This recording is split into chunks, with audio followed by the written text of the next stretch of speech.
In today's video, I'm going to address some of the things that I see beginner videographers asking all the time on social media. So if you're brand new to videography, some of these tips might help you out. I must see this post on Facebook at least once every 2 days. I'm out shooting on my first paid job and there's some weird black lines coming down my screen. How do I fix it? Shutter speed, shutter speed, shutter speed. Shutter speed. This banding appears when you're filming cheap LED panels. I've seen it all over the place. I've seen it in really expensive conference theatres, I've seen it in churches, wedding venues, dance floors, nightclubs. It happens all over the place. And it kind of looks like this, but if I change my shutter speed and compensate with my ISO, you can see you've still got a slight flicker, but it's definitely vastly improved. Chris from the future here. I just realised I didn't actually say what is the correct shutter speed, and that's because there isn't really a correct answer. You just need to experiment and find what works for the situation you're shooting in.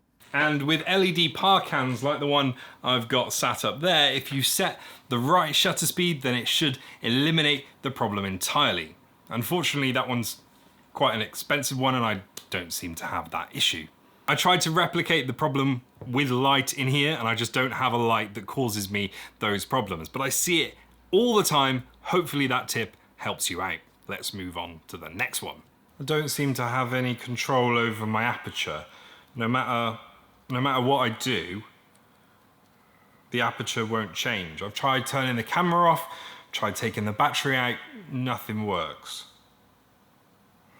This one's a super simple fix, but I see people struggling with this pretty much on a daily basis. All you need to do is take your lens off of your camera, reattach it, make sure it clicks. It's just where the lens contacts aren't quite in the right position, so your camera can't tell the lens what to do. Number 3. So I've just got my first gimbal, and when I turn it on, it doesn't seem to work. It doesn't seem to do what I tell it to do.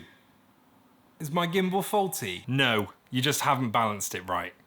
The most common misconception I see with gimbal users is they think the camera has to be facing forward to be perfectly balanced, and that's not quite true.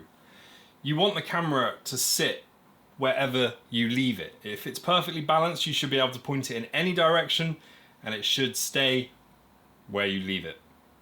That's just because I knocked it. The most important thing about balancing your gimbal is take your time over it. Don't rush it because you'll just have to do it again. Number 4.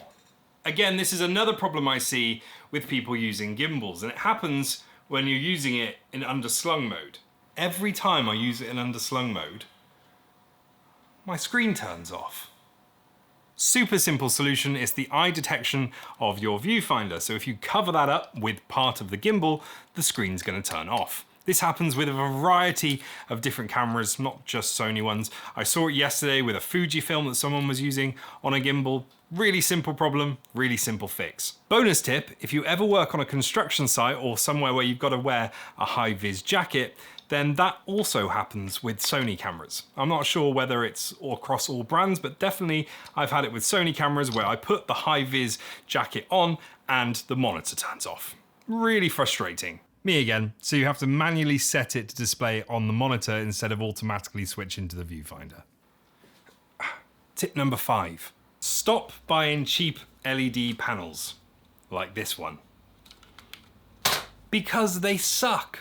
Without any diffusion at all, these are going to be blinding whoever you're filming, and you see it so often, so stop using them. I see people using these all the time and it drives me up the wall because it's ruining my shot. Use the light that is available to you in more creative ways.